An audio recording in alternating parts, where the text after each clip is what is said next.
Live news, खबर तो पक्की है। नमस्कार, मैं शंभू कुमार, आप देखें लाइव 24 न्यूज। मैं अभी सतीश सर के साथ हूं, जिन्होंने 6 to 8 में टॉप 3rd रैंक पर आए हैं बीपीएससी के द्वारा, बीपीएससी टी 2.0 में। और हम इनसे बात करेंगे टी 3.0 के लिए। टी 3.0 के लिए इसलिए बात करेंगे कि क्योंकि एक्सपीरियंस आदमी है और ये फैकल्टी भी रहे हैं, मिशन आईएएस में फैकल्टी भी हैं, बच्चों को पढ़ाते भी हैं।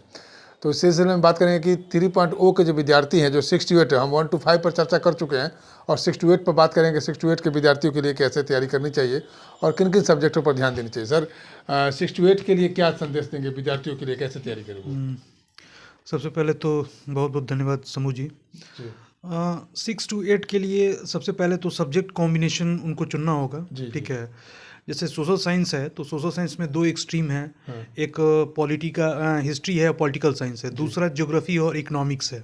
ठीक है, जैसा कि एग्ज़ाम के 2 दिन पहले तक आयोग ने ये दिया था, ये चांस दिया था बच्चों को कि अगर आप अपना कॉम्बिनेशन बदल सकते हैं। तो एक बहुत बड़ा ये ड्रॉबैक भी था, बहुत सारे विद्यार्थी जो कि अपने एक्सट्रीम में यानी जिस वो सब्जेक्ट कॉम्बिनेशन के साथ कंफर्ट थे, अच्छी तैयारी थी, लेकिन वो पता नहीं किस प्रलोभन में आके उन्होंने सब्जेक्ट कॉम्बिनेशन बदल दिया। तो उसके चलते भी बहुत सारे टैलेंटेड अच्छे जो बच्चे हैं वो बाहर हो गए। तो मैं उनसे ये कहूँगा कि जो एक बार सब्जेक्ट कॉम्बिनेशन आपने चुना है और जिसमें आप कंफर्टेबल हैं, इसके अलावा जो है आपकी तैयारी बेहतरीन है। ठीक है, तैयारी बेहतरीन है और उसमें पूरा प्रॉपर गाइडेंस है। इसके अलावा आपके पास स्टडी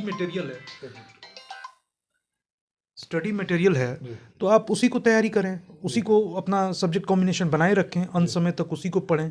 ठीक है, और इसके अलावा पहले भी मैंने इंटरव्यू में बोला है कि कभी भी हैंडबुक या फिर जो बहुत सारे दूसरे बुक हैं उनसे ना पढ़ें, जितना भी मानक और स्तरीय किताबों से पढ़ाई करें। ठीक है, और उसी को जैसे कि एनसीईआरटी और एससीईआरटी है, क्योंकि आयोग भी जो है उसी को आधार अपना बेस बनाती है। इवन सिलेबस में भी वो उन्हीं पोर्शंस को, उन्हीं टॉपिक्स को, उन्हीं चैप्टर्स को शामिल करती है जो कि कंसेक्यूटिव ये एनसीईआरटी के और एससीईआरटी के बुक्स में होते हैं। और शायद क्वेश्चन तो शायद उसी बुक से बनती है। बिल्कुल उसी से बनता है। और दूसरा चीज़ की वो उसको आप पढ़ते हैं तो विवादित नहीं होते हैं। ठीक है, विवादित नहीं होते हैं क्योंकि उसमें क्या होता है कि हर एक चैप्टर का एक जो उसमें सिलेबस में शामिल किया जाता है तो उसका एक कमिटी होती है। ठीक है, कमिटी में बहुत सारे विद्वान होते हैं, विद्वानों के द्वारा अलग अलग अपना एथी दिया जाता है।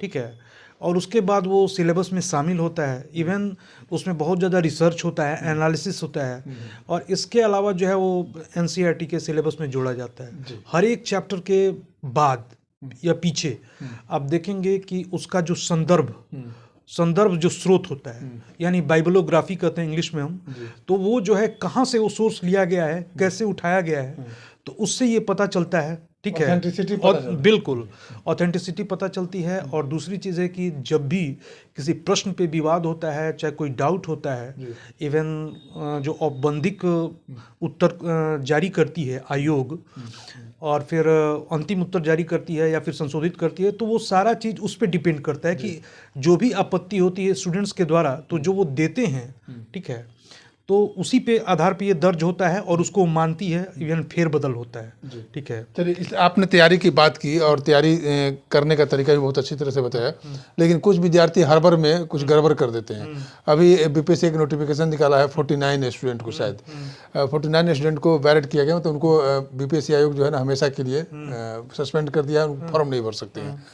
तो उन विद्यार्थियों को, वो मुन्ना भाई को बैठाए थे, स्कॉलर को बैठाए थे, उन विद्यार्थियों के लिए क्या कहेंगे आप? देखिए, सबसे पहली चीज़ ये है कि किसी भी मतलब ये दुर्भाग्यपूर्ण रहा, क्योंकि वो बच्चे, वो भी अगर मान लीजिए कि सेलेक्ट हो सकते थे, आ सकते थे और मुख्य धारा में जुड़ सकते थे, तो उसमें किसी भी तरह का सफलता का शॉर्टकट नहीं होता। ये एक पूरे लंबे प्रोसेस से होकर गुजरता है। ठीक है, there is no shortcut of success. ठीक है, उसका एक लंबा रास्ता होता है और वो फासले जो है आप ही को तय करने होते हैं। यानी मंजिल भी तेरा, रास्ता भी तेरा, तो फासले भी तुम्ही को तय करना पड़ेगा। तुम्हारी जंग कोई दूसरी नहीं लड़ेगा। तो उसमें क्या है कि आपको जो है इनको जो अनविलिंग चीज़ें हैं तो उनसे दूर रहना चाहिए था। दूसरी चीज़ है कि अपना इस तरह से मतलब नहीं एथी करना चाहिए। ठीक है, क्योंकि इससे संदेह होता है, फिर इसके बाद जो है आयोग भी बहुत ज़्यादा मतलब करेगा। तो ये दुर्भाग्यपूर्ण हुआ बच्चों के साथ। ठीक है, और ऐसा नहीं होना चाहिए।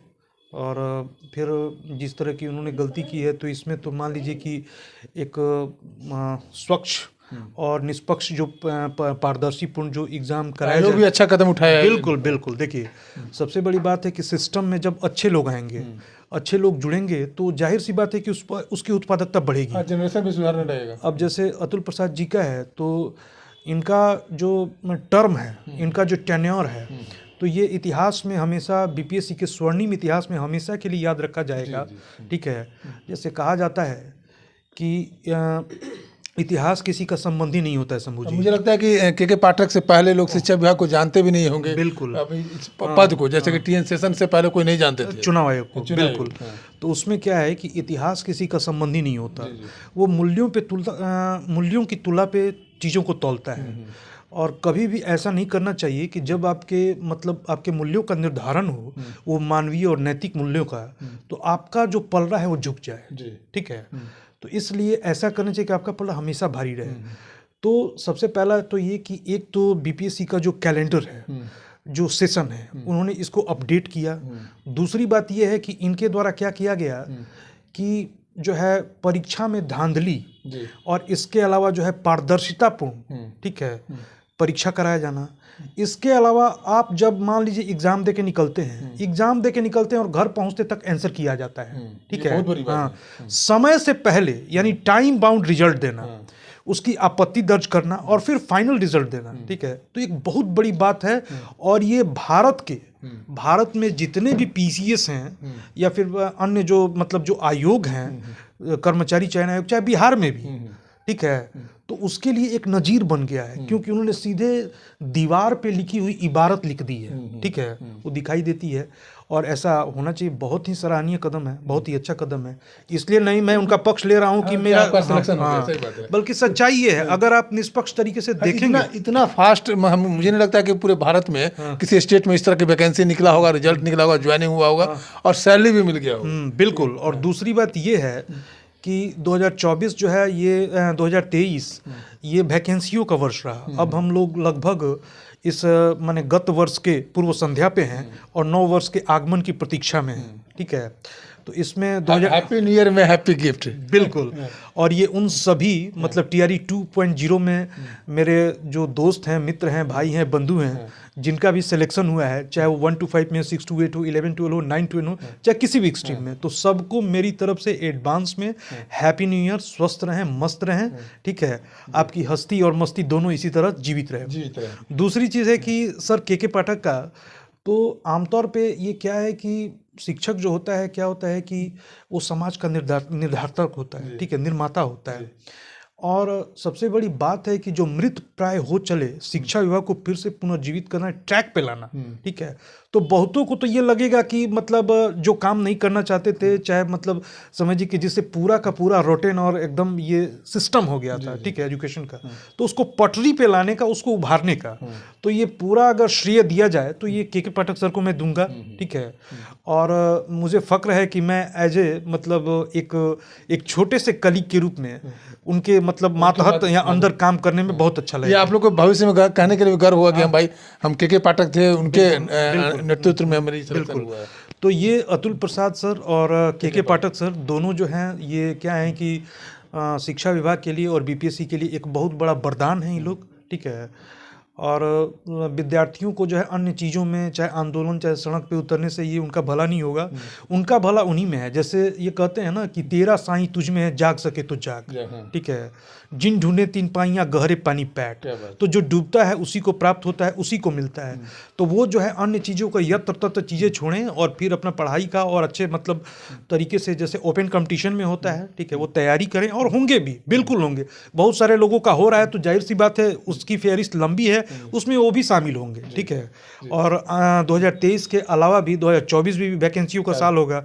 जैसा कि हमारे माननीय मुख्यमंत्री साहब ने, इसके अलावा जो है उप मुख्यमंत्री साहब ने भी ये अपने मैंडेट में, या फिर मुख्यमंत्री साहब के द्वारा भी ये कहा गया था। तो आगे भी वैकेंसियाँ आती रहेंगी। बस आपको जो है उनको उन मुद्दों को, उन मौक़ों को पकड़ने की ज़रूरत है, उसको भुनाने की ज़रूरत है। तो आज हम जहाँ पे हैं, मैं जहाँ पे हूँ, वहाँ पे आप भी आ सकते हैं और बिल्कुल आएंगे। ठीक है। तो ये सतीश सर हैं जिन्होंने सारी बातों को बताया। ट्री 3.0 के लिए 6 to 8 के लिए विद्यार्थी कैसे तैयारी करें, और जो शॉर्टकट तरीके से विद्यार्थी अपनी नौकरी प्राप्त करना चाहते हैं तो उनकी अंजाम जो होता है बहुत बुरा होता है। जो 49 विद्यार्थियों को बैरेट कर दिया गया, उनको निलंबित कर दिया गया बीपीएससी, कभी भी आयोग के द्वारा जो वैकेंसी होगी उस वैकेंसी में अप्लाई आप नहीं कर सकते हैं। सरकार और आयोग जो है आपको मौका दे रही है, बहुत अच्छा अपॉर्चुनिटी है आपके पास।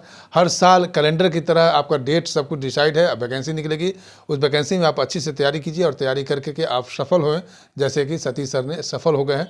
और हमारी इनकी हमेशा शुभकामनाएं इनके साथ कि भविष्य में कुछ और अच्छे काम करें और शिक्षा में अच्छे योगदान दे करके बिहार की जो छवि है शिक्षा के मामले में, उस छवि को सुधार करके पूरे भारत में बिहार का एक स्थान दे। मैं शंभू कुमार सेल्फी कैमरा के साथ पटना। अगर मैं चैनल को लाइक और सब्सक्राइब नहीं किया तो लाइक और सब्सक्राइब करें। Thank you so much. Live news, खबर तो पक्की है।